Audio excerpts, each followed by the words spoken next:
guys, good morning. Ayan, dahil nga po merong nagdibo dito guys, kaya naman nakikain muna ako dito guys. Ayan, at naki-video. Ayan, diba? Ang ganda ng kanilang place. Ayan, feeling 18 na naman ako guys. Feeling yan, o, diba?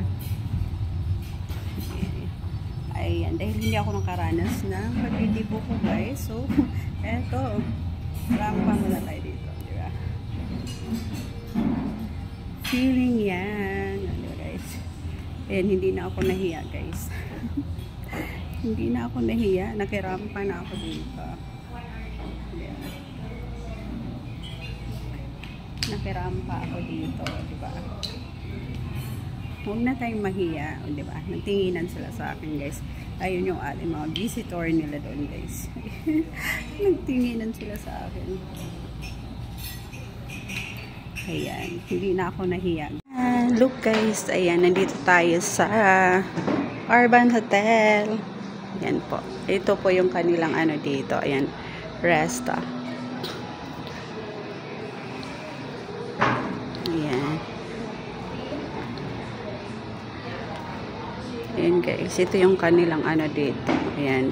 Pag sa umaga, ayan, pwede kayo mag-breakfast dito. Ayan, yung kanilang place. Ayan, ganda. Food pa. Ayan, dahil na-late ako, ayan, hindi tayo nakakain ng breakfast kasi breakfast nila guys, ano, 7 AM until 9 AM.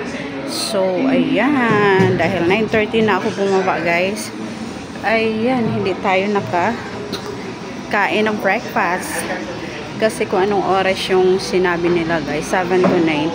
Ayan, 7 to 9 lang talaga yung kanilang ano. Ayan, o, diba, ang ganda na.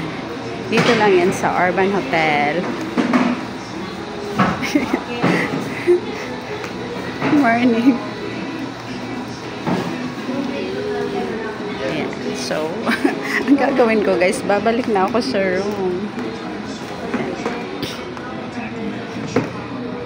Nakachinelas lang ako guys. Mag-picture muna ako dito. Yan yung ating Urban Hotel. Ayan. Sa baba guys. Diba? Ganda ng kanilang ano sa baba. Charan. Ayan yung kanilang ano, mga ano sa diba? Dahil first time ko makapasok dito guys. Ayan, mag-picture muna tayo dito dahil kahit naka-chinelas lang ako. Ayan, naka-chinelas lang ako. Ayan. Picture muna tayo dito, remembrance.